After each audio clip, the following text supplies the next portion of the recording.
Halo teman-teman semuanya, perkenalkan nama saya Brilian Adipapa Jau dari kelas 10G SMAS 1 Fransiskus Xavierus Loteng.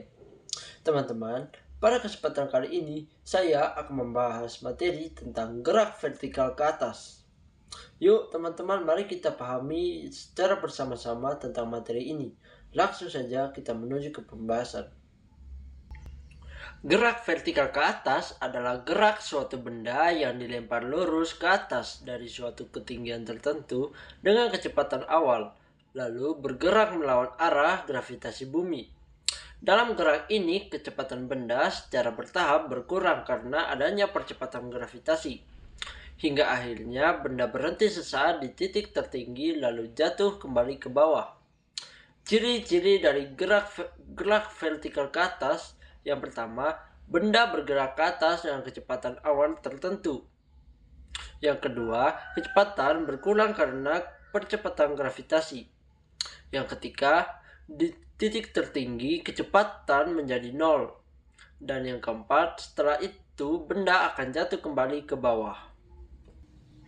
Rumus yang pertama adalah rumus kecepatan pada waktu, yang ditulis sebagai Vt sama dengan Va dikurangi G dikali T.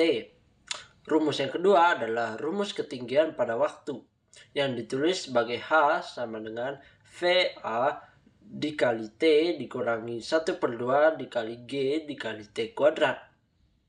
Yang ketiga, rumus waktu untuk mencapai titik tertinggi, yaitu T maksimum sama dengan Va per G.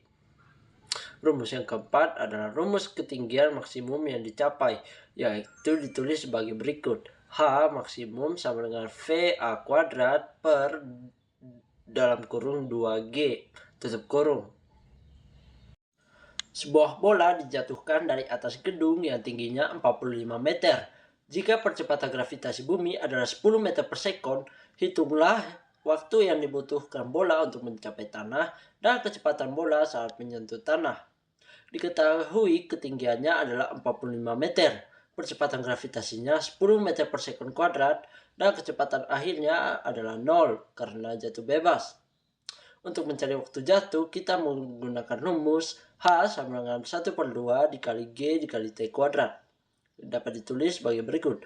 45 sama dengan 1/2 dikali 10 dikali T kuadrat sama dengan 45 sama dengan 5 T kuadrat.